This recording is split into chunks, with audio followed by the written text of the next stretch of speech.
From the deepest reaches of the interwebs are two guys here to reveal the secret sauce in helping you develop multiple streams of internet cash flow. Share the knowledge without all the hype. It's the Internet Income Show. Oh, I like that. Now get ready for two regular dudes helping you become a smarter entrepreneur, get more out of life, and set you on the right path to becoming happily unemployable. Your host, Dr. Mike and Eric Louviere. Again, this is Dr. Mike Leming with another episode. This is episode 25 of the Internet Income Show. And this week, we're going to talk about social media. And one of the people that I look up to in terms of social media is Michelle MacPhearson. Michelle, you may have, if you've been in the internet marketing space for a while, you may have seen her speak at a seminar. You may have heard her talk about social media. She blogs and podcasts, and you know I've listened to a few of her podcasts, and just tremendous content, tremendous information, and she really is on the cutting edge of what we used to call Web 2.0. I guess that doesn't really exist anymore, but now in terms of social media, and she helps her clients as well as herself help them get new clients, get new leads, get new prospects. So, Michelle, are you on the call? Good. It's been a long time. What's going up in Northern California these days? My former domicile. The old stomping ground. Yeah. The weather is great. Life is good. Business is good. Couldn't ask for anything more. How about down south? We're doing pretty good. It's nice and sunny.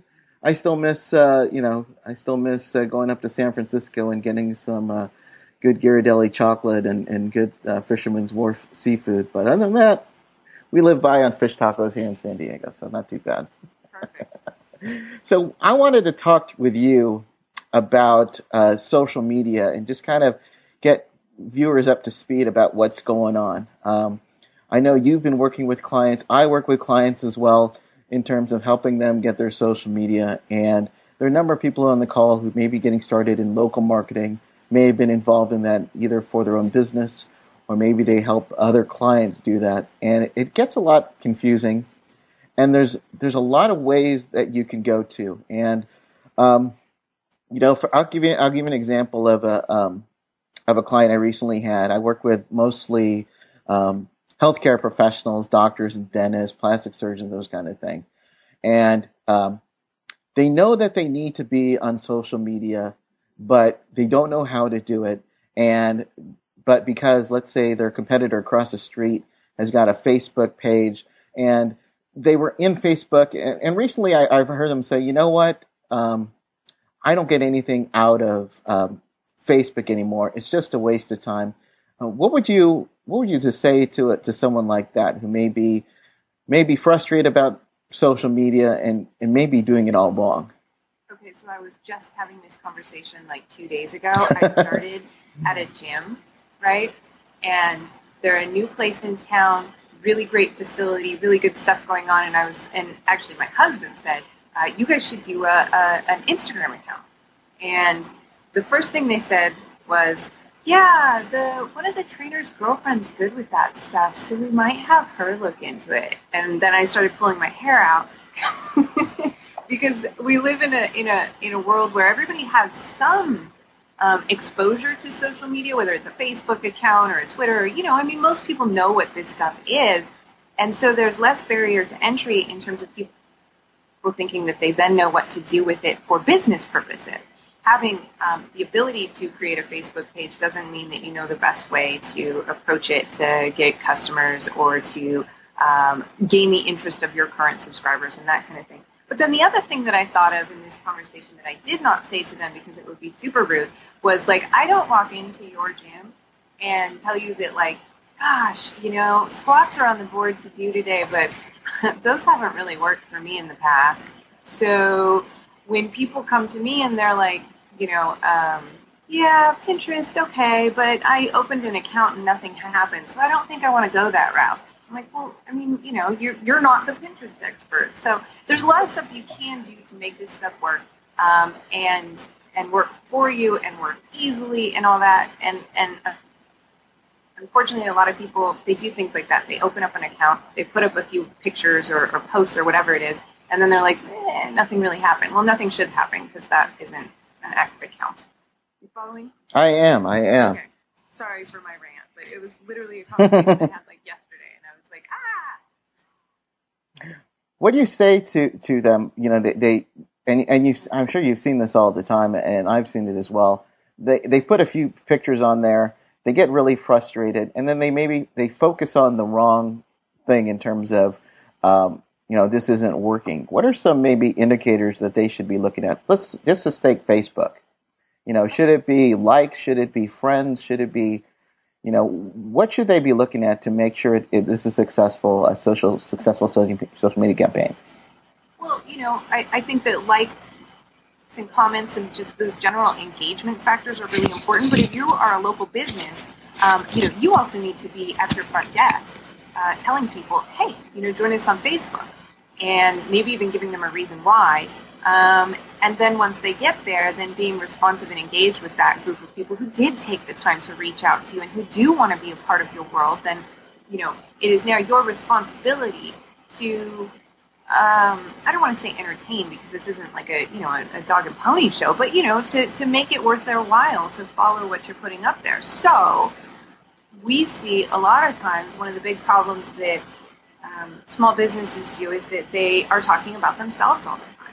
And of course, people want to know, when your next class or appointment or whatever is. So it's good to post those kinds of updates about what's going on in your business. But people need to hear not just about you.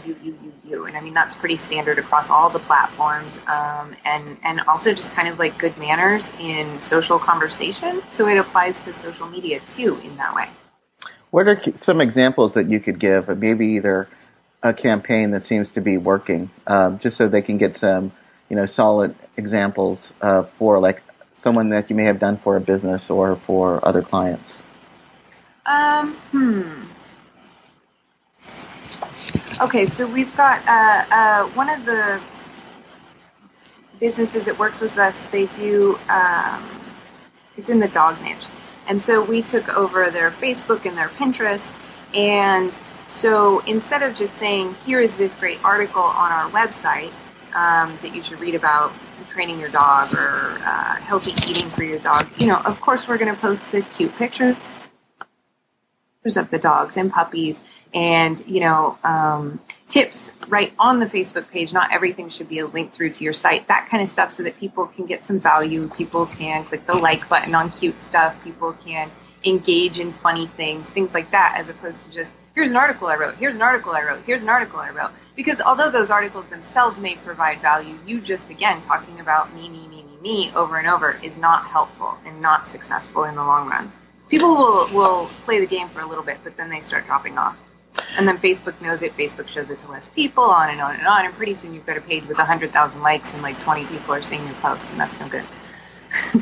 Now, do you use tools such as like Hootsuite to monitor all of your social media accounts?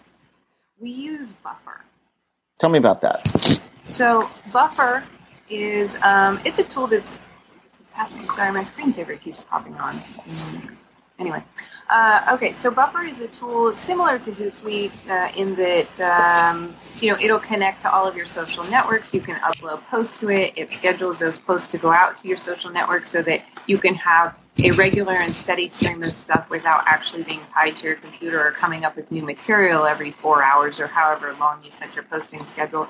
They give you some analytics that tell you like what was your most popular stuff that week and those kinds of things. They don't do like within the Buffer platform, you don't reply to things like you can do on Hootsuite, but overall Buffer is much more reliable than Hootsuite. And when you're dealing with a large number of accounts like we are, because we do this for other businesses as well as our own, it actually ends up being less expensive too, which is like a bonus because it's more reliable. So I'm going to keep throwing these questions out there. It's 2014. Should we still be having an active Twitter account? That's a funny question. Right? Okay. So I was like entirely, if you'd asked me that 6 months ago, I would have said, who cares about Twitter these days? I think that you should have a Twitter account. Yes. Okay. The answer is yes. Have an active Twitter account. How do I do that? Well, my Facebook feeds my Twitter. Everything from my Facebook auto posts onto Twitter. And with our clients, everything that's posted on all of the accounts goes everywhere. I mean, if you're going to create content, you might as well publish it everywhere that you can. There's no reason not to. But like I said, 6 months ago, I would have kind of been like, on Twitter.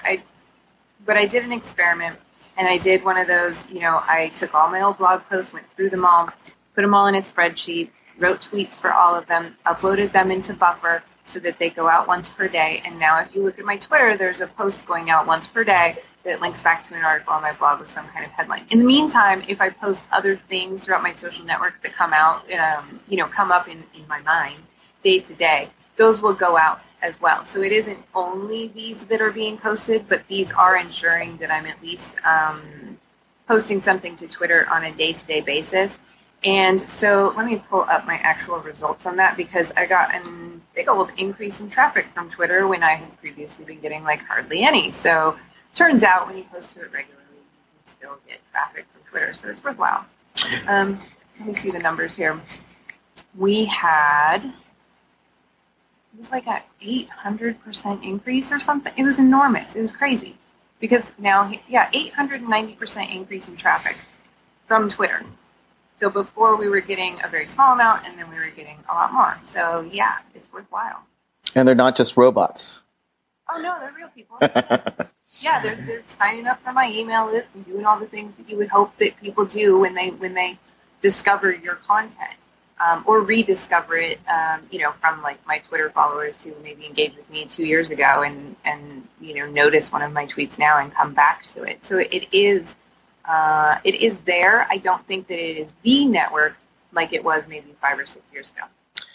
And I see you're really doing a lot with Google Plus, or it seems like you are doing a lot of Google Plus. I've been running to this around with, especially with local businesses, and the way that Google is really now, the Google Plus is now seems to be keep coming up onto that page. How are you using Google Plus? Are you using it to funnel it like you did with Twitter, or is it something that you were separately managing? I guess that would be the next experiment, huh? With it's the cobbler's children don't have shoes thing. For our clients, everything goes to Google Plus because that's best practices. For me personally, I haven't been doing that, so I'm going to take my spreadsheet and load it up to Google Plus next. And I bet that I will see some similar results. The funny thing that I do notice though about Google Plus, particularly with clients that if you want people to engage with you on the social networks, then of course on your main website, or like your front desk, whatever, or your website, I should say, not or. You need to tell people, here's my Twitter, here's my Facebook, here's my Google Plus, here's my Instagram. Whatever social networks you're active on, you have to tell them about it. Funnily enough, that is something that we work with our new clients on, because a lot of people don't even have the buttons on their website. So, they're operating a Facebook page completely separate and in a vacuum than their website, and in a complete separate from their Twitter, and so on and so forth. So nobody can connect them all, or nobody can participate in them all if they want to. But what we're finding for those clients that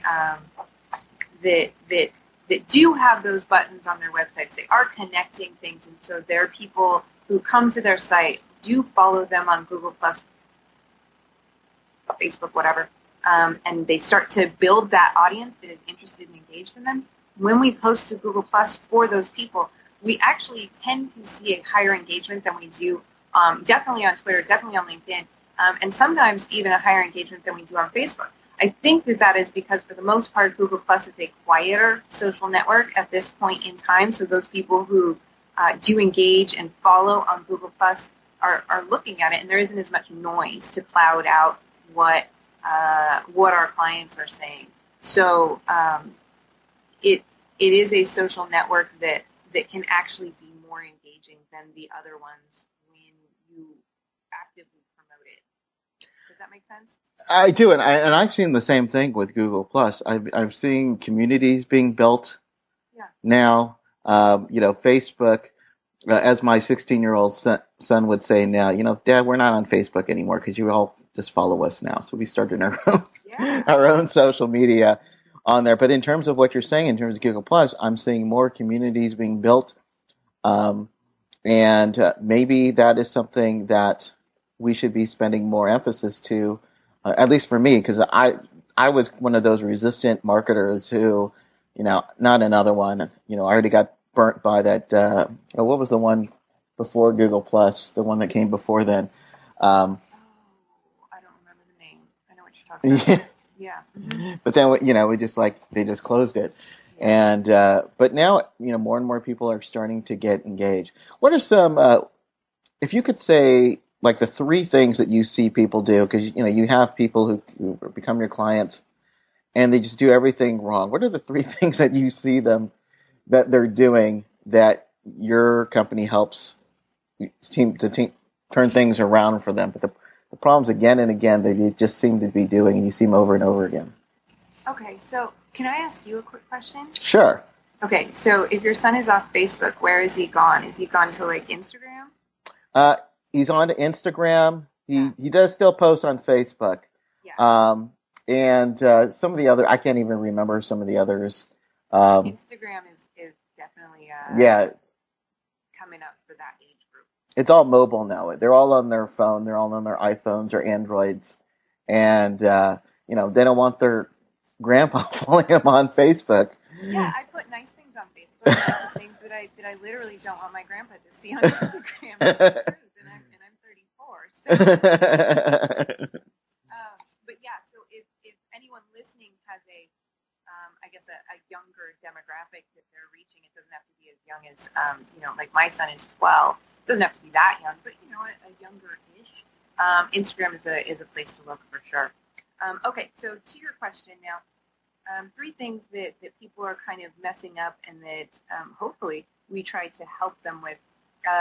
Integration of all of the social networks. So we'll see people come in a lot who maybe have a Facebook page, but they aren't active anywhere else. So we'll get the account set up for them, obviously, and then start posting to those accounts. And then putting, like I said, people need to have the buttons on their website. How is anybody ever going to find you on Twitter if they don't know that you have a Twitter? So and this speaks to the whole idea that you just need to be where your audience is, and your personal opinion about any social network is really irrelevant. If your audience is on Twitter, then that is where you need to be. If your audience is on Instagram, then that is where you need to be. And it doesn't really matter how you feel about it. That's irrelevant. And I do see too many people saying like, I don't know, I don't really like that. Like, who cares? It's not about you. It's about your audience. So getting people on all of the platforms and then getting all of those platforms connected to their website so that their audience can find them is huge. Second thing is consistency. You are never, ever, ever going to succeed at social media unless you are already an enormous, public personality or star or whatever. And even then it can be difficult if you are not consistent with your posting. So, again, the cobbler's children have no shoes. Like, I just posted to my Facebook page for the first time in like 5 days. My clients, because we do it right, are posted to every single day because that's what needs to happen to keep the audience continually engaged. And so that with Facebook in particular, that EdRank score doesn't go down, and then Facebook thinks that no one is interested in what you're posting, and then they stop showing it to people, and then you've got to start paying to get your Facebook posts EdRank and stuff back up. So consistency is super duper duper important. But also, people just forget about you. Somebody follows you on Twitter and then they don't see anything from you for months because between not posting regularly and then like just the way that the Twitter stream works, maybe they don't see when you do occasionally. They totally remember you and go, oh yeah, that's that guy that's selling the thing that I now need. Okay, so those two are easy. Third thing that we help people with, I think overall engagement, again, very, very, very important for Facebook because it starts to affect how your posts are seen or by whom your posts are seen. So getting people off of the me kind of talk. Some people are a little hesitant also, we found, to post things that are, to use a word with a negative connotation, maybe they feel like they're pandering to the audience, like a cute puppy picture I mean, it's for a dog site, it's relevant. But sometimes people feel like they need to be all business all the time. And so one of the things that can help people kind of reframe that thought is that when their audience is on a social network, they are there because they are trying to be social, they're trying to engage with people or brands, and they're not necessarily there to literally be sold something, or they aren't even necessarily there to literally like learn something or be super serious. And so sometimes you can get a better response by being social back. I mean, it's in the name. So you wouldn't walk up to somebody, at a party and start discussing something super like deep and serious all the time. And there might be a time when that is appropriate, but most of the time it needs to be a little bit lighter because you're having social interaction. And so that is how sometimes we help companies reframe what they're doing in that way, because it can get a little heavy sometimes with different kinds of businesses that are trying really hard to be like educating and helping, but sometimes you gotta lighten up too.